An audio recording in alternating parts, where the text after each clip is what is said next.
All right, so the time has come to go to your senior management and talk to them about digital trust. But that's not where you begin.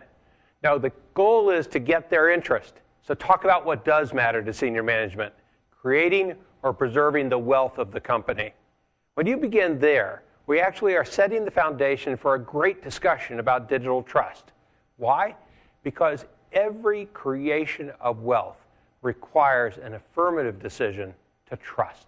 You know, when we're being asked to improve the speed or the reliability or the availability of digital information, what comes to my mind is the Jan and Dean song, Dead Man's Curve. Remember that great song? No matter what she did to warn him not to crash, people always died. Now, what many people don't know is that there was a real dead man's curve. It was a horseshoe-shaped 180-degree curve around a mountain for which they didn't have the money to blast through the mountain and design the road correctly. And as cars got faster, as drivers got better, people died.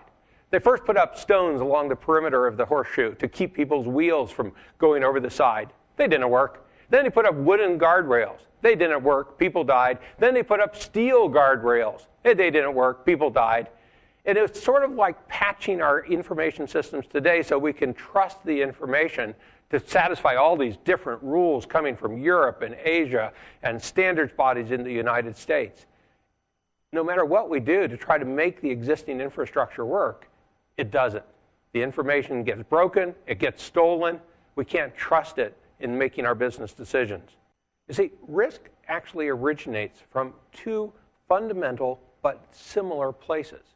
Either there is an absence of rules that dictate the behavior, the process, the controls that need to be in place for bad things not to happen. Or, and this is often the case, we don't have the rules enforced. They may exist on some 3-ring notebook stuck on the bottom shelf in the corporate procedures manual, but whoever reads those things anyway? Instead, the rules are not being properly measured. They're not being performed. They're not being sanctioned when the rules are not performed in correct fashion.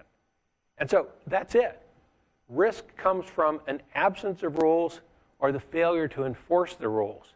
By looking at all of the sources of rules, the law, the technology, business requirements, the demands of our customers as well as of our service providers, and understanding how those rules can be integrated into a unified structure, we can take a different approach to designing our systems and therefore assuring the trustworthiness of the information that moves across those systems, that we create with those systems, and that we rely upon to speak truth when we require it.